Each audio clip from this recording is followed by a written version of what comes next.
e todas que estão conosco nessa manhã. Meu nome é Décio Zilberstein e nós trabalhamos numa equipe formada pelo Samuel Giordano e pela Cris Leles. Todos os três estamos aqui à disposição de vocês. Nós somos do PENSA, o Programa de Estudos dos Sistemas Agroindustriais. Esse programa, tenho o prazer, até hoje é uma celebração até, né? Porque no dia 17, essa semana, nós completamos 3 décadas, 30 anos de atividade contínua ligados à Universidade de São Paulo. O programa nasceu com o intuito de estudar os sistemas agroindustriais na sua complexidade, em várias das suas dimensões, e a nossa preocupação sempre foi a organização dos sistemas agroindustriais, a organização, seja das propriedades, seja das entidades, seja dos serviços de apoio, tudo que gravita ao redor do agro. Essa é a nossa agenda e assim foi por 30 anos. Nos últimos 20 anos estabelecemos uma parceria. Essa parceria com a ILI, com a empresa italiana ILI Café. E como foi essa parceria? Nos estudos que nós fazíamos, estávamos fazendo estudo do agronegócio do café e tive o prazer de conhecer o Dr. Ernesto ILI, já falecido, e fiquei encantado com o que eu vi aquela pequena empresa italiana estava fazendo no Brasil. A cafeicultura se transformava naquela época de uma forma muito rápida. E dessa relação surgiu uma amizade, surgiu uma atividade conjunta, e aí ele passou a apoiar todos os anos um estudo que nós do PENSA fazíamos e fazemos até hoje. Esse estudo podia abranger qualquer aspecto relacionado ao agro. Claro que nós olhávamos bastante o tema do café, por seu interesse da ilha. Nada. Então é uma parceria muito bonita e daí surgiu a Universidade do Café, que é um projeto global da ILI de estudos, apoios a estudos, a centros de excelência no café, e nós, então, no Brasil, junto com Samuel e Cris, tocamos esse projeto da Universidade do Café no Brasil. O Samuel tem uma atividade muito importante em Trieste, na Itália, porque existe um mestrado sobre o café, um mestrado internacional. Todos os anos o Samuel vai à Itália e se apresenta lá. Então, eu estou colocando só esse pano de fundo, inicialmente para apresentar, então, quem somos. Se alguém quiser fazer alguma pergunta aí verbal, porque e a nossa relação, por que a ilha aparece aí, a Universidade do Café. Para a gente começar, eu vou pedir, então, para todos os presentes a gentileza de desativarem o som. Nós vamos procurar manter o nosso trabalho dentro dessa hora. E é um prazer muito grande termos tido o apoio, e eu já vi que o presidente João Lamel está conosco, presidente da EASP, uma liderança importantíssima no agro nacional. E quando surgiu a ideia de fazermos esse encontro, que nós temos feito com vários públicos, não é? Surgiu o João Lamel, imediatamente abraçou a ideia.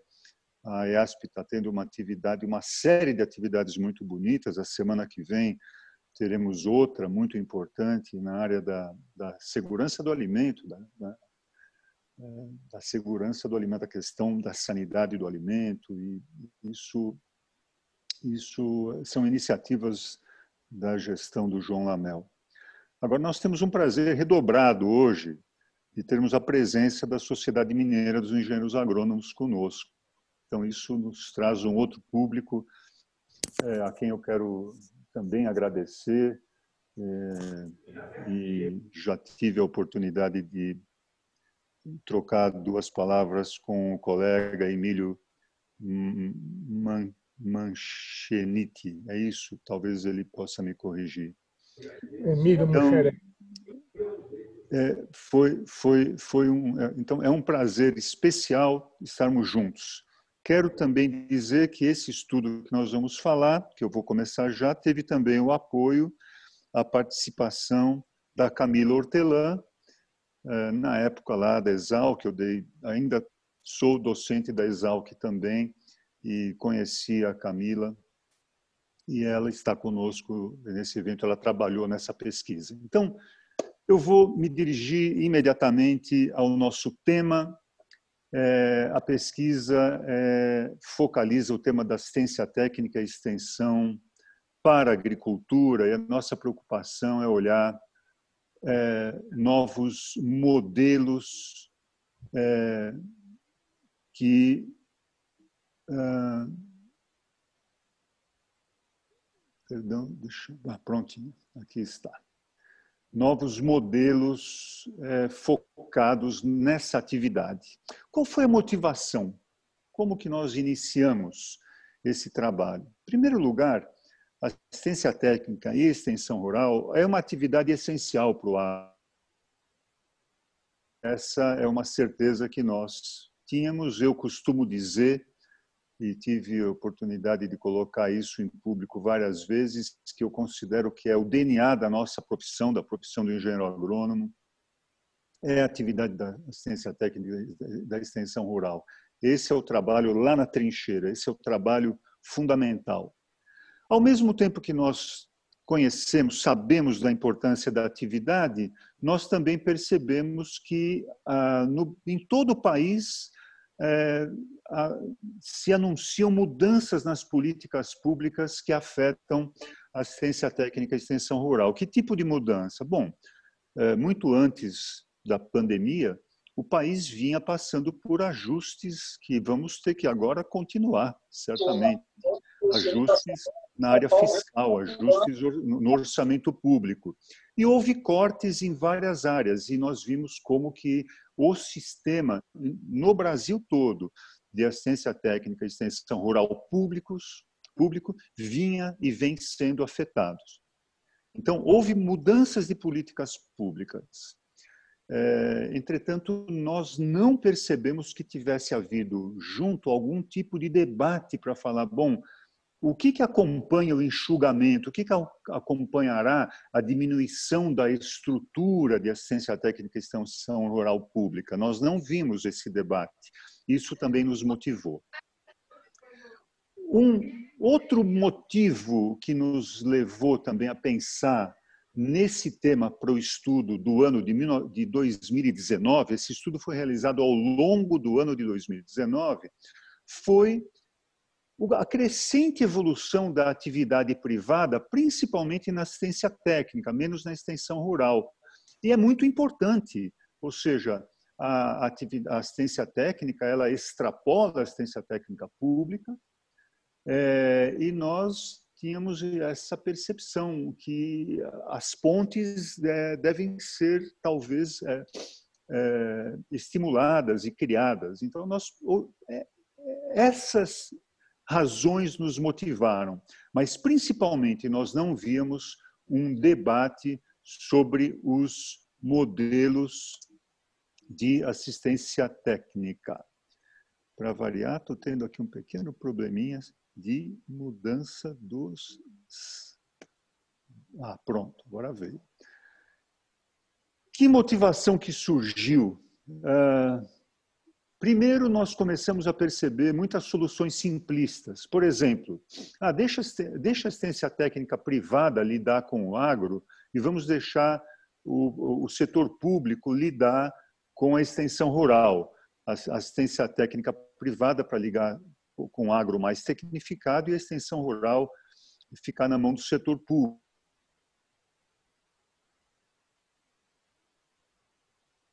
No nosso entender, merecem pelo menos algum debate.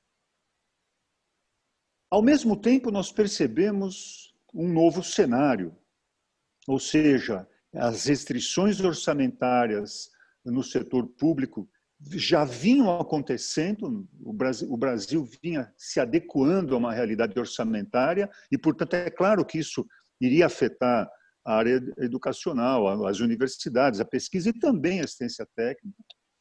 Mas, ao mesmo tempo que isso acontece, compõe esse novo cenário a chegada de uma nova família de tecnologias que promete e já vem mudando profundamente a configuração do agro, com impactos muito grandes em todo o espectro do agro, que eu me refiro, então, a um conjunto de tecnologias que hoje muitos chamam de agro 4.0.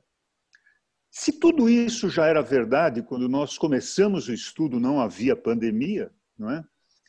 Nós sabemos hoje que esses ajustes serão muito mais importantes no mundo pós-pandemia. Então, qual foi o nosso objetivo nesse estudo? Primeiro, avaliar os modelos existentes. Segundo, identificar as necessidades atuais, diretamente com o público envolvido. Terceiro, não se trata de um estudo acadêmico estrito sensu, nós tínhamos muito mais uma preocupação aplicada. Nossa visão, desde o início, foi uma visão propositiva.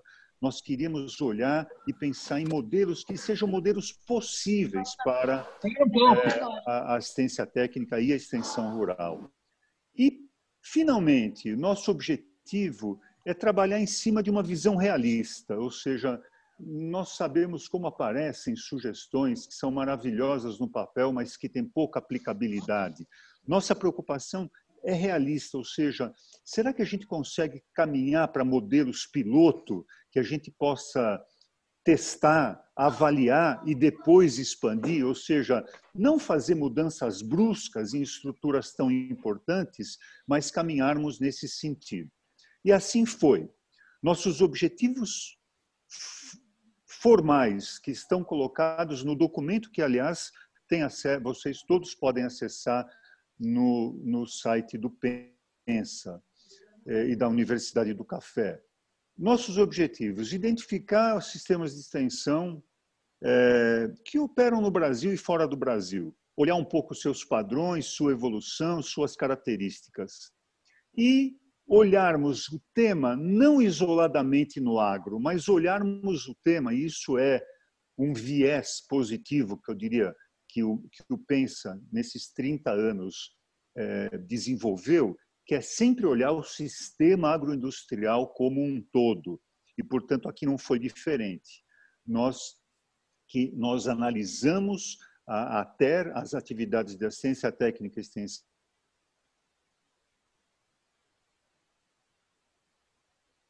Como que nós desenvolvemos o trabalho? Qual foi o método adotado? Nós, primeiro, percorremos, obviamente, a literatura relevante.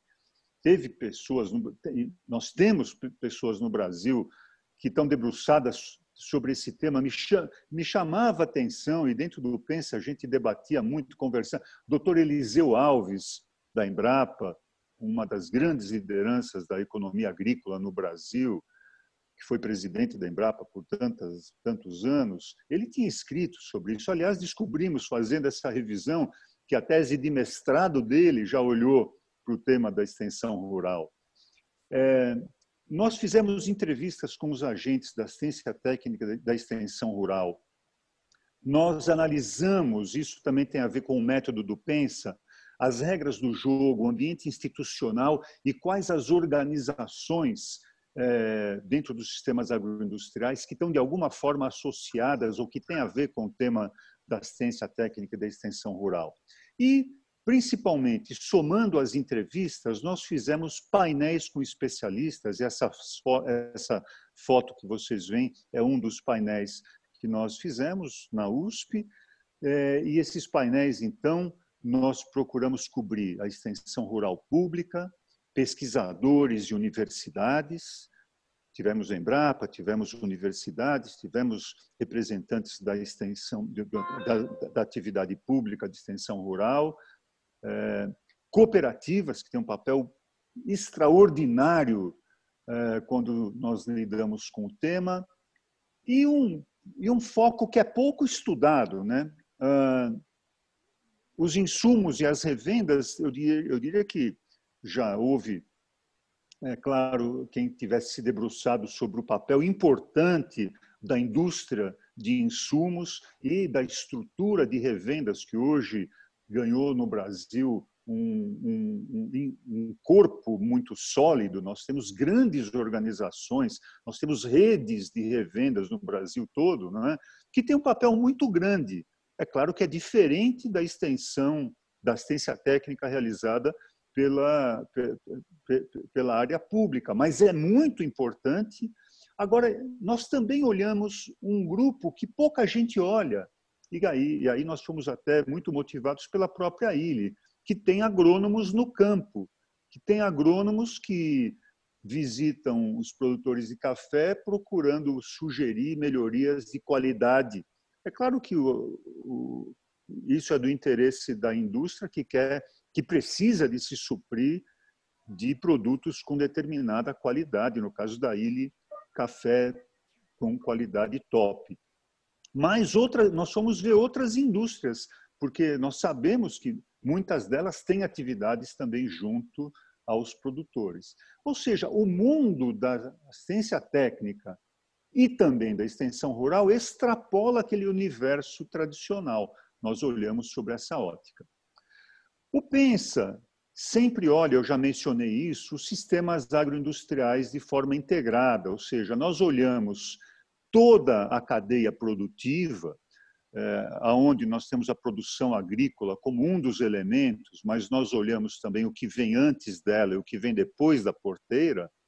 Nós olhamos os elementos institucionais, as regras, as legislações, as tradições que afetam essa relação, e nós olhamos também as organizações que operam dando suporte, pode ser organizações de pesquisa, organizações financeiras, cooperativas, etc. Então, aqui a gente apresenta um pouco o framework, o quadro analítico que o Pensa adota já há 3 décadas para estudar os fenômenos ligados a essa caixinha aqui tão importante, que é a caixinha onde está o agricultor, não é? Nós identificamos padrões, alguns elementos em todas essas entrevistas e também nos encontros que nós tivemos. Essa foi uma preocupação muito grande nossa, quer dizer, a gente extrair certas tendências, certos padrões, certas percepções que apareceram de mais do que um desses públicos. Quais foram esses padrões que são fundamentais para nós? Primeiro, o agro brasileiro é heterogêneo, não é? Tudo que a gente falar sobre... Eu estava lendo agora um material importantíssimo, um debate importante que o grupo da EASP tem hoje, uma presença tão grande, eu recebo sempre aqui os materiais sobre o tema ambiental, não é? Se a gente colocar a culpa do problema ambiental brasileiro na pecuária, nós estamos reduzindo o universo. Qual pecuária nós estamos falando? Nós temos muitas pecuárias, ou seja, o Brasil tem um agro absolutamente heterogêneo. Em algumas cadeias, menos. Ou seja, ela pode ser vista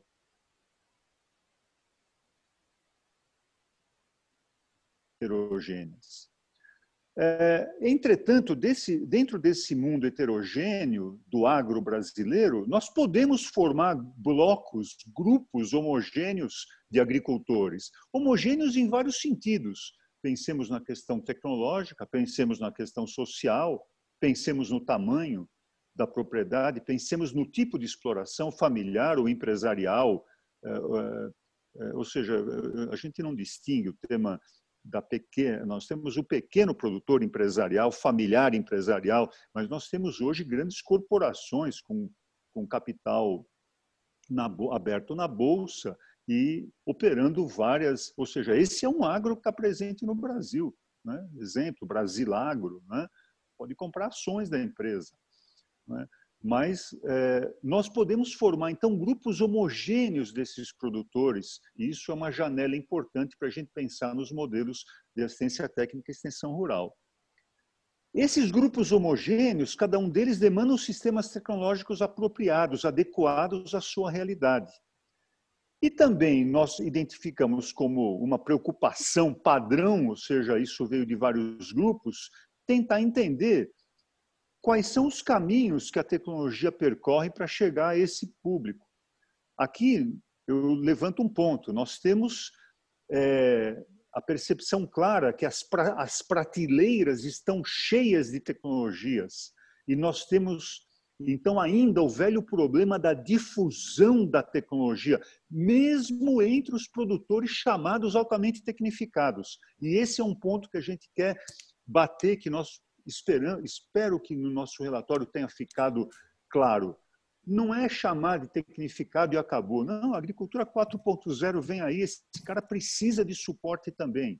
Assim como precisa de suporte aquele pequeno produtor que está muito longe do mercado, numa agricultura muito ainda da agricultura de subsistência. Aí a extensão rural tem um papel fundamental. Mas ele também precisa de tecnologia, nós não podemos abandonar esse produtor. Não é? Portanto, entender o caminho que a tecnologia percorre é fundamental. E aí, alguns padrões que nós continuamos a explorar.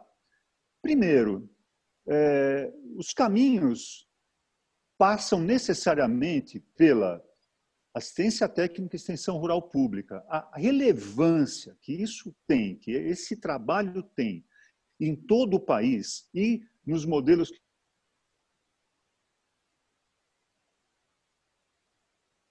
assistência técnica e extensão rural pública, mesmo nas áreas altamente tecnificadas, tem um papel, eu vou colocar um deles que apareceu em todo o nosso debate. O produtor, muitas vezes, ele é bombardeado por inovações tecnológicas, por marcas novas, moléculas novas que estão sendo lançadas. Ele precisa de lidar com tanta coisa ao mesmo tempo. Ele é um super-homem, o agricultor. Ele tem que ser um especialista em finanças, em agro, em mercado, em RH, porque ele tem que lidar com as pessoas que cooperam na sua produção. Muitas vezes ele precisa da assistência técnica pública para tirar a dúvida. Falar, olha, eu estou com 5 revendas aqui me visitando todo dia, cada um me apresenta uma solução. Eu quero que você me ajude a decidir. Isso é, por exemplo, então, esse papel de elemento de balanceamento, de suporte à decisão do produtor, um suporte independente é fundamental. A assistência técnica e a extensão rural pública fazem historicamente esse papel. Não apenas esse, eu estou colocando um deles. Agora, é fundamental também a gente perceber a relevância do sistema da indústria de insumos, revenda e empresas, então, que atuam no suporte ao produtor. A presença delas cobre hoje o país inteiro. Eles têm, é claro, cada uma delas tem a sua percepção. Nos nossos debates, nós aprendemos coisas que nós nem imaginávamos. Por exemplo, o grande conflito que existe entre muitas revendas e a própria indústria. A indústria tem os seus key accounts, ela também vende direto, a revenda não gosta disso, a revenda quer que passe por ela. A indústria gosta que a revenda assuma só a sua marca. A revenda gostaria de ter um pacote mais amplo para o agricultor poder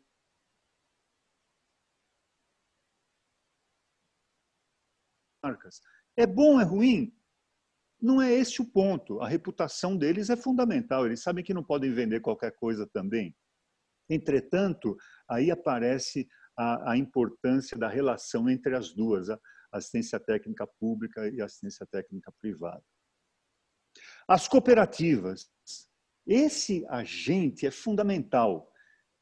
Nós vimos, as cooperativas estão no DNA do Pensa também. Há 30 anos nós estudamos o mundo cooperativista, nós temos mais de 70 estudos de caso de organizações, pelo menos um terço deles é das cooperativas brasileiras. Muitas que nem existem mais, outras que se fundiram, mudaram de nome. Nós temos algumas que não existem mais. Nós temos um famoso estudo de caso da Cotia, né? Cooperativa de Cotia. As cooperativas têm um papel fundamental. Elas podem fazer a tal da compra técnica. Nós visitamos cooperativas no oeste do Paraná e no oeste do Rio Grande do Sul e vimos isso. A cooperativa monta os campos experimentais, está lá, o agricultor vai ver, olha, aqui tem o tratamento do produto A, B, C, a decisão é do produtor. A cooperativa mostra para ele, a indústria vem, ela quer vender, as revendas das cooperativas são hoje grande fonte até de recurso para a própria cooperativa, não é? É uma das atividades fundamentais. A loja da cooperativa representa um importante faturamento da cooperativa. É o que a gente chama no mundo da cooperativa das compras em comum, não é? Por isso o tratamento até tributário é especial. As compras em comum. Agora, essa compra pode ser técnica, pode ajudar, orientar o produtor. Todas as cooperativas fazem isso? Não.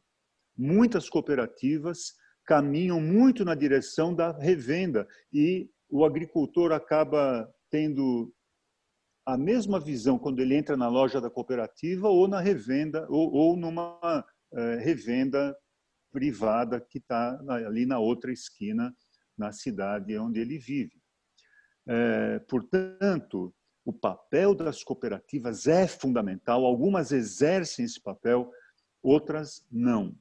E, portanto, há um espaço importante para que elas avancem aí. Além do fato de que nós vimos estruturas de assistência técnica e extensão rural muito bem montadas em algumas cooperativas. Temos os colegas de Minas aqui conosco, né? O Emílio.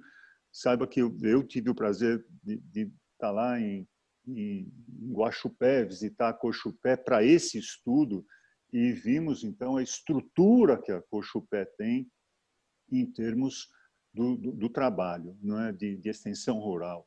Vimos no sul do país o trabalho importante da assistência.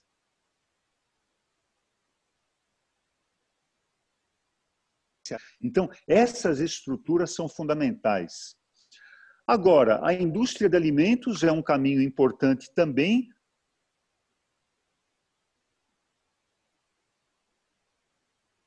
Para que nós coloquemos pressão, para que o agro coloque pressão quando essa indústria precisa de se suprir, quando ela precisa de algum...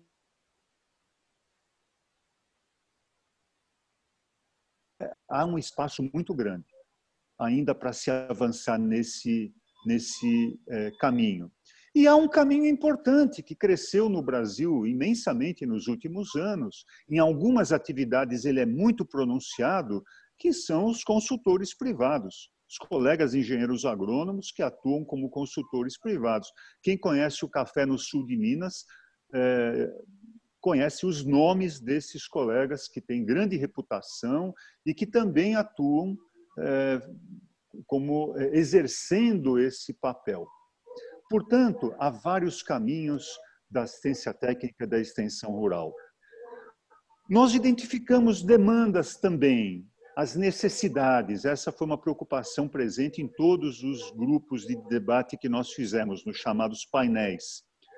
O primeiro aspecto vem do lado do socorro, quase, que o agente público de extensão coloca. Olha, a redução de recurso é enorme, eu estou lá, eu cubro uma área muito grande, eu não tenho combustível para rodar. Exemplo muito simples e que os colegas sabem do que eu estou falando, né? Ou seja, a diminuição de recursos, e veja, a diminuição de recursos é um fato. Eu não estou simplesmente fazendo aqui aquela crítica jogada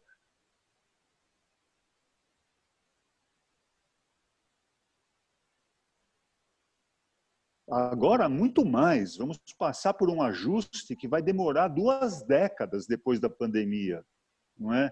Portanto, todos nós teremos que nos ajustar no mundo acadêmico, no mundo privado, no mundo empresarial, no mundo da extensão pública.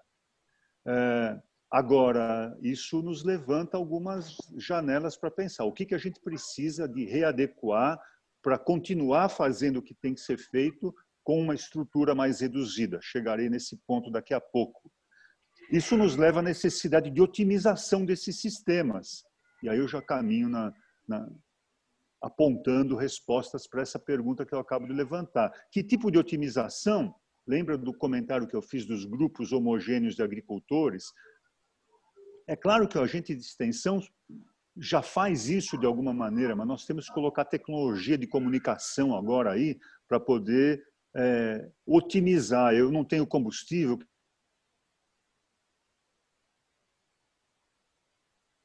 conectado com aquela propriedade, mas conectadíssimo, tal como nós estamos conectados aqui agora, não é? Tendo esse prazer de poder conversar com os colegas de Belo Horizonte, com os colegas de São Paulo, de outras cidades de Minas. Ou seja, mais tecnologia pode ajudar a lidar com o tema das ações coletivas, com foco nos grupos homogêneos. Isso não é novo no mundo da extensão. Nós colocamos no nosso relatório experiências como os CREAs, não tem nada a ver com o nosso CREA, Conselho Regional. Os CREAs são grupos de produtores que se organizaram. Uruguai e Argentina foram pioneiros, e depois isso ocorre no Brasil também. Esses grupos podem ser motivados pela cooperativa, pelo agente de extensão ou por um líder regional. E esses agricultores se encontram e trocam informações. São ações pré-competitivas, eles podem colaborar, cooperar, não é? Agora, as ações coletivas podem também ser um caminho para lidar com a redução de recurso. Os dias de campo já fazem um pouco isso, só que os dias de campo pós-pandemia, a gente não sabe o que vai acontecer com eles, né? Portanto, mais tecnologia de comunicação será necessária. As demandas importantes...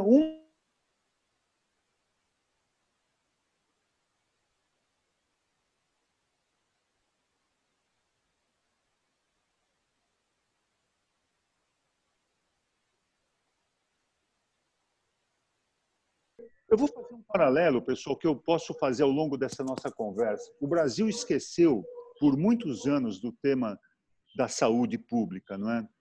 Veja o que está dando agora. Nós também esquecemos, há muito tempo, da heterogeneidade do agro brasileiro. Nós temos que lidar com isso, se a gente quiser transformar.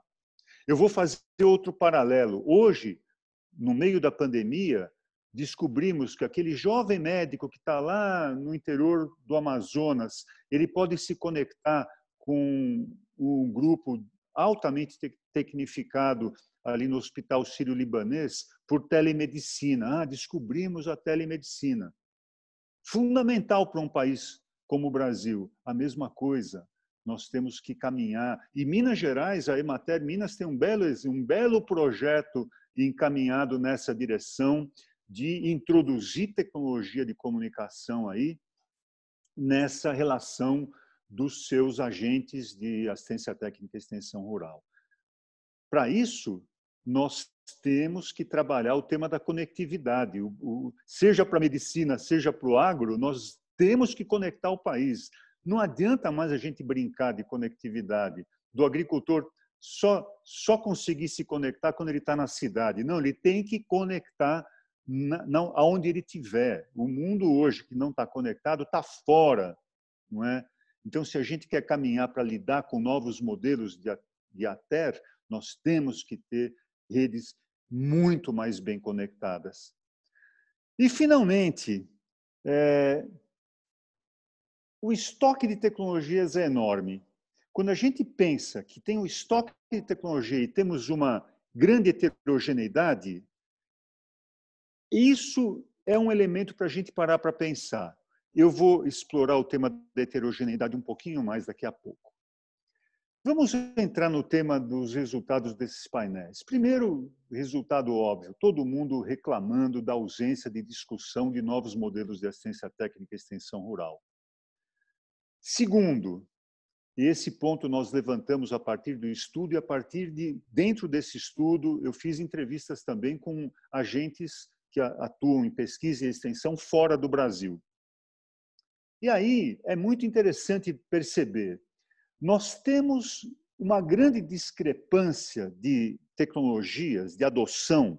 A tecnologia está lá, está na prateleira, mas a adoção não é a mesma entre regiões, não é a mesma dentro de regiões. E uma coisa bacana que nós vimos fora do Brasil, preocupação deles, não é a mesma dentro da mesma propriedade. O indivíduo, muitas vezes, o produtor, ele é surpreendido quando ele descobre que ele acha que ele tem uma produtividade, ele sabe a sua produtividade média, mas ele não sabe como isso varia dentro da sua produção. Nós estamos falando aí, então, num caminho importantíssimo que a agricultura de precisão, com base em 4.0, pode nos levar a homogeneizar dentro da propriedade, elevando então a média desse produtor dentro de regiões e entre regiões. Esse tema de dentro de propriedade, eu vi e eu me lembrei de um pequeno estudo que eu participei ainda como aluno de agronomia. Isso faz 45 anos, pessoal. Eu vou começar contando esse estudo que eu participei como aluno de agronomia. Eu me lembro muito bem, tínhamos lá um sociólogo que estava residindo na Exalc, ele era professor da Unicamp, e tinha lá um projeto que nós saímos a campo para fazer uma medição muito simples. A pergunta para o produtor, escuta, quantas sementes de milho você utiliza por metro linear? Na época era 5. Acho que ainda é. Não sei. X sementes por metro linear. Posso ir lá medir o plantio? Daí a gente entrava no campo e a gente media e a gente contava quantas sementes tinha. Daí a gente falava, olha, fulano, possivelmente a sua plantadeira está desregulada, porque dá uma olhadinha aqui. O cara ficava surpreso, né? A mesma coisa eu vi agora com o cara lá na Grécia, com pivô, quer dizer, eu encontrei esse pesquisador extensionista na Grécia, ele entrou o estudo dele com pivô central, ou seja, jogando água fora, usando o pivô central, porque a área toda não precisava da mesma vazão. Eles conseguiram controlar a vazão ao longo da linha do pivô, de tal maneira que quando ele cobria aquela área que precisava de menos água, a vazão caía. Bom, pessoal, para quem paga água, bem paga, diminuiu 30% o uso de água, o cara está agradecendo.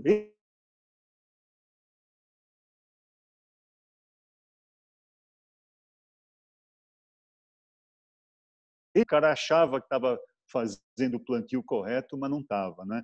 Então, nós podemos atuar muito ainda dentro dos modelos tradicionais, embutindo a tecnologia que está agora na prateleira. E aí eu falei já da tecnologia de agricultura de precisão, que ainda não é uma realidade, que a gente tem que caminhar.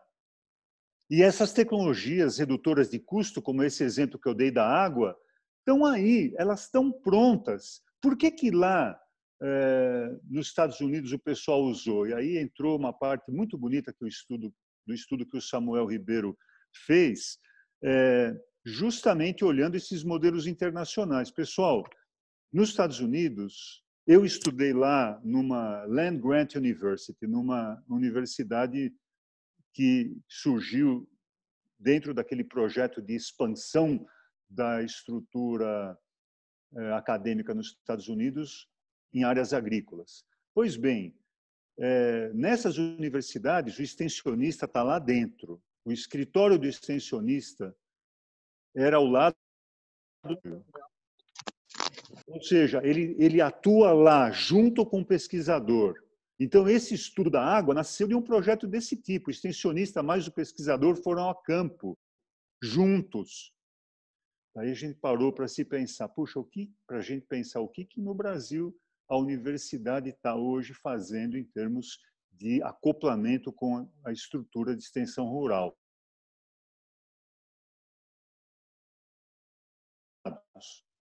Dos painéis.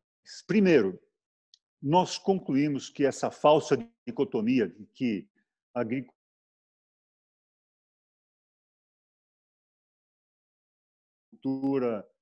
pobrezinha, a agricultura à margem do mercado, deixa a extensão rural pública cuidar dela. E daí a gente enxuga a extensão rural pública e o mundo está resolvido. Esse é um pouco o modelo que está se propondo em São Paulo. A gente acha que é um problema muito sério, que merece ser pensado. E nós já fizemos essa apresentação que estamos fazendo para vocês para o pessoal do CDRS, antiga CAT. Né?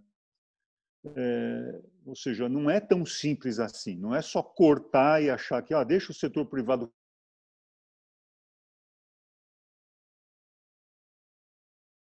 Segundo, essa visão da assistência técnica para o agrotecnificado, o setor privado dá conta, já falei, e a extensão rural para o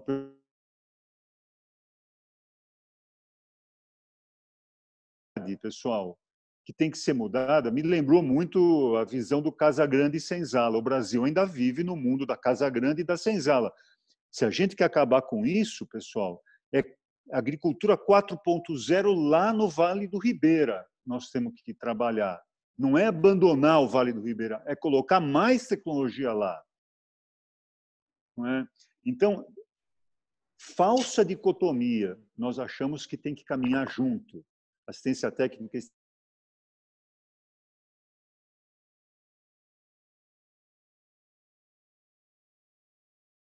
e assistência técnica pública podem caminhar a muitos caminhos possíveis. Falsa dicotomia, pesquisa por um lado, assistência técnica para o outro. Precisamos de aproximar a universidade da estrutura da assistência técnica. Eu e Samuel Ribeiro, que fazemos 45 anos de formado esse ano, infelizmente estamos achando que a nossa festa lá na Exalc já não vai acontecer, né, por conta da pandemia, nós nos lembramos de um projeto que eu participei como aluno de graduação, que um professor muito bacana, que o Samuel vai me lembrar o nome dele daqui a pouco, que trabalhava já com o tema da fertilização orgânica, ele fez um trabalho chamado Projeto do Aluno Representante. Ele colocou um aluno, pôs um anúncio no estado de São Paulo e vários produtores abriram as suas propriedades e falaram, eu quero um aluno. Treinamento do aluno representante, era o TAR. Eu fui lá numa propriedade de leite. Samuel, lembrou para mim? Edmar José Kiel. Edmar José Kiel, que faleceu há pouco tempo, centenário, um grande, o filho dele é professor ainda na Exalc. Mas o professor Kiel era uma grande figura, ele enxergou isso, ele pôs o aluno lá junto. E aí eu ia lá, eu era um agente que eu trazia as perguntas daquele pecuarista de leite lá na região de Amparo. E daí eu aprendia muito, porque eu ia correr atrás das respostas e na outra semana eu voltava lá. Ou seja, isso é uma coisinha mínima, eu estou dando um exemplo muito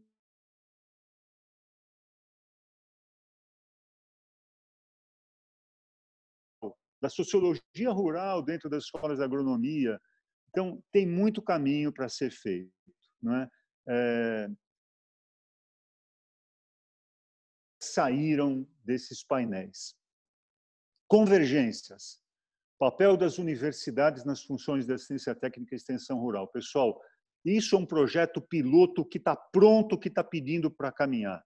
Quando a gente fez essa apresentação a última vez, os colegas da COCAPEC, da cooperativa lá de Franca, imediatamente se propuseram a cooperar. Vamos lá, vamos falar com o reitor, vamos fazer uma coisa junto. Está aí, nós não estamos criando nada de novo, a gente só precisa de fazer as pontes entre competências que existem. Hoje as universidades estão distantes. Que tal um projeto piloto que possa fazer região que possa ser bem avaliado e depois a gente propor uma expansão disso para os diferentes sistemas de assistência técnica e extensão rural no país.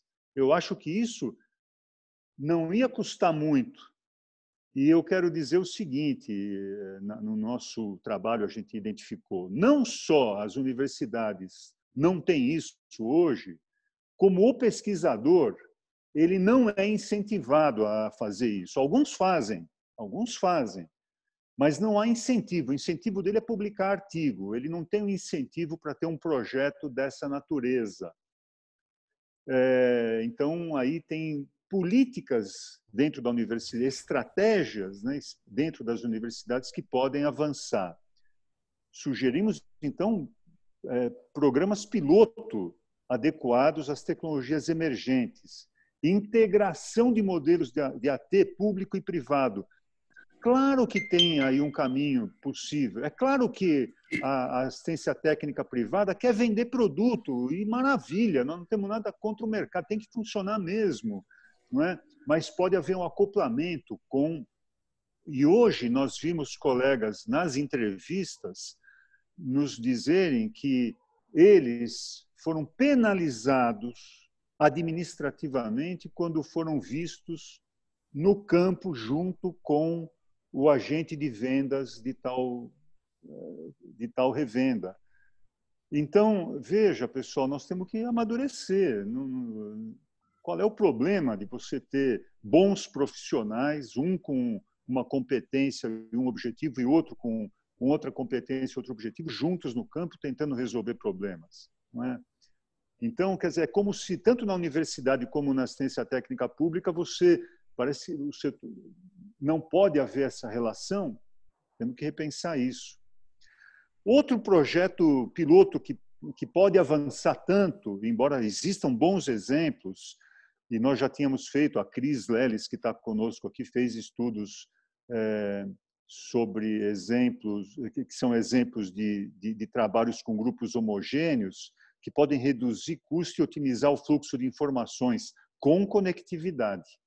Esse é um tema que precisamos de ter investimento público em redes para poder abaixar o custo depois da extensão. Enxuga depois, mas faz o investimento primeiro, senão a gente não vai conseguir, nós vamos abandonar. Agora, formação de grupos homogêneos conectados já existem, não é nada, mas tem um caminho enorme para avançar. Comunicação digital, isso aí vai ter um alto impacto na assistência técnica. E nós também achamos a necessidade, e há até algumas pesquisas que caminham nessa direção, de mapear um pouco mais as ações que podem focalizar a agricultura 4.0 com impactos imediatos, né? Para produtores com diferentes graus de tecnologia. Não é só pensar em drone para a usina, não. É poder pensar que você pode, com conectividade, você pode usar tecnologias emergentes para produtores com vários padrões de tecnologia. Proposições, eu já falei quase todas elas, eu vou concluir rapidamente para a gente poder ter alguns minutos para trocar ideias. Protocolos de ações orientativas para os serviços de assistência técnica e extensão, considerando grupos homogêneos de agricultores. Muitas vezes a gente vê o agente de assistência técnica isolado, sem recurso para pôr combustível no carro, e o carro está quebrado, ele não pode rodar. Então, caminhar com protocolos que possam mobilizar, conectar esse agente que está lá no município de Chapada Gaúcha, no noroeste de Minas, com Belo Horizonte, para que ele possa até se motivar a permanecer lá. Aliás, esse município é maravilhoso, lindo demais, grande produtor de sementes, de forrageiras, não é? Aquelas chapadas lindas, com uma agricultura muito, muito bonita. Modelos piloto integrando universidades e instituições. Esse aí está pronto, esse está maduro para avançar.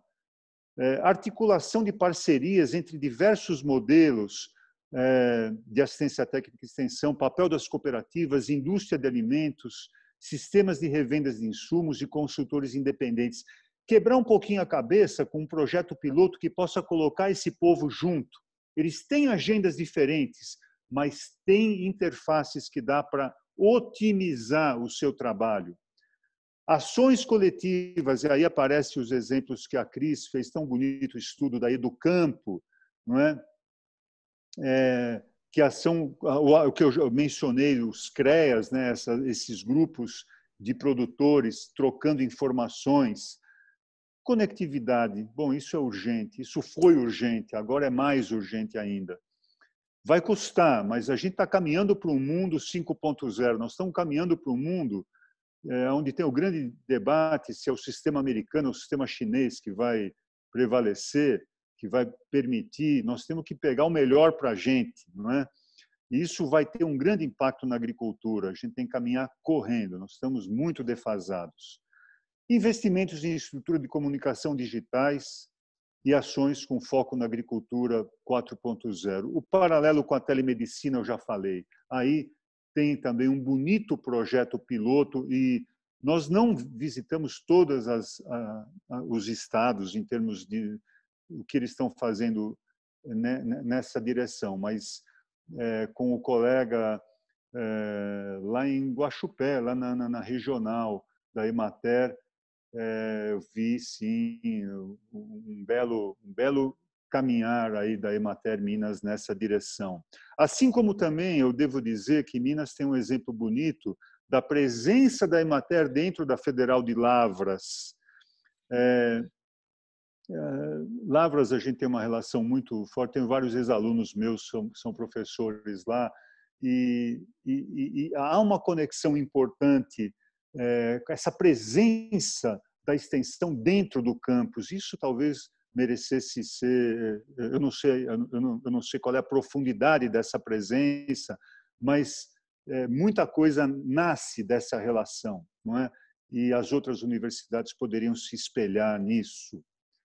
Conclusões: atacar a heterogeneidade nos 3 níveis que eu mencionei, interregional, regional e dentro da propriedade. Essa coisa da heterogeneidade, de produtividade dentro da propriedade, dá um lindo projeto, Atacar o tema da conectividade,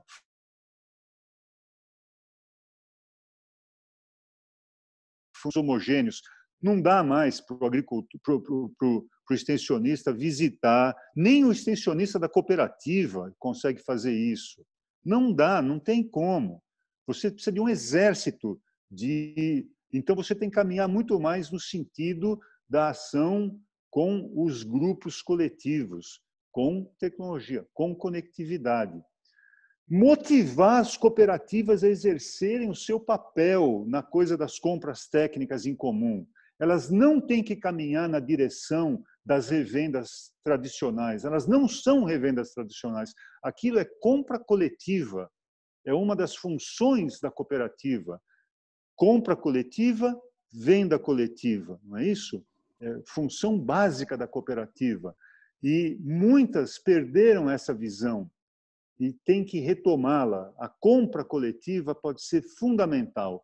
Daí a indústria vai lá bater na porta da cooperativa querendo montar o campo experimental para mostrar o seu produto. Só que as outras também vão fazer isso.